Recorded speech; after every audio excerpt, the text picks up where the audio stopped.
TV news కి స్వాగతం. రంగారెడ్డి జిల్లా మహేశ్వరం నియోజకవర్గ పరిధిలోని బడంగపేట మున్సిపల్ కార్పొరేషన్ పరిధిలో పలు అభివృద్ధి పనులకు శంకుస్థాపన మరియు ప్రారంభోత్సవ కార్యక్రమంలో ముఖ్య అతిథిగా పాల్గొన్న ఐటీ పరిశ్రమల శాఖ మరియు రంగారెడ్డి జిల్లా ఇన్ఛార్జి మంత్రివర్యులు దుద్దిర్ల శ్రీధర్ బాబు.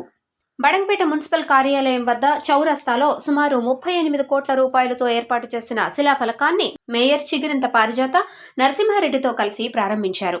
కాంగ్రెస్ పార్టీతోనే సంక్షేమం అభివృద్ధి సాధ్యమని అన్నారు.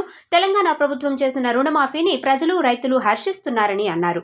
ఈ కార్యక్రమంలో డీసీపీ అధ్యక్షుడు TUFIDC chairman Challa Narasimha Reddy, additional collector Bhupal Reddy, RDO Suraj Kumar, DCP అధ్యక్షుడు మహేశ్వరం నియోజకవర్గ కాంగ్రెస్ పార్టీ ఇన్ఛార్జ్ మాజీ ఎమ్మెల్యే కిచ్చన్నగారి లక్ష్మారెడ్డి, మేయర్ చిగురింత పారిజాత నరసింహారెడ్డి, మాజీ MLA Teegala Krishna Reddy, deputy mayor Ibraham Shekar, కార్పొరేషన్లోని కార్పొరేటర్లు, కోఆప్షన్ సభ్యులు తదితరులు పాల్గొన్నారు.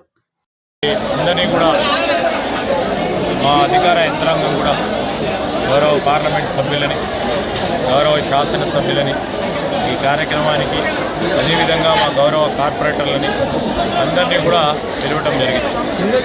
ఈ సందర్భంలో మరి పురపాలక శాఖకు సంబంధించిన మంత్రిగా ఉన్న మన గౌరవ ముఖ్యమంత్రి గారి మరి వారి పట్టణ ప్రాంత అభివృద్ధికి, నగర ప్రాంత అభివృద్ధి విషయంలో ఎక్కడ కూడా ప్రజా అవసరాల దృష్ట్యా ఎక్కడ కూడా ఇబ్బంది రాకుండా ఉండాలనే యోచనతో మరి బడంగపేట మున్సిపల్ కార్పొరేషన్ కూడా దాదాపు 39 కోట్ల రూపాయలతో వివిధ అభివృద్ధి కార్యక్రమాలకి నాంది పలికినాం. రాబోయే కాలంలో కూడా పట్టణవాసులకు ఇల్లు ఇవ్వాలని, పట్టణవాసులకు రేషన్ కార్డులు ఇవ్వాలని, మరి మిగతా సౌకర్యాల విషయంలో ఒక ప్రణాళిక సిద్ధం చేసుకొని ముందుకు పోవడం జరుగుతుందని మనం చేస్తున్నాం.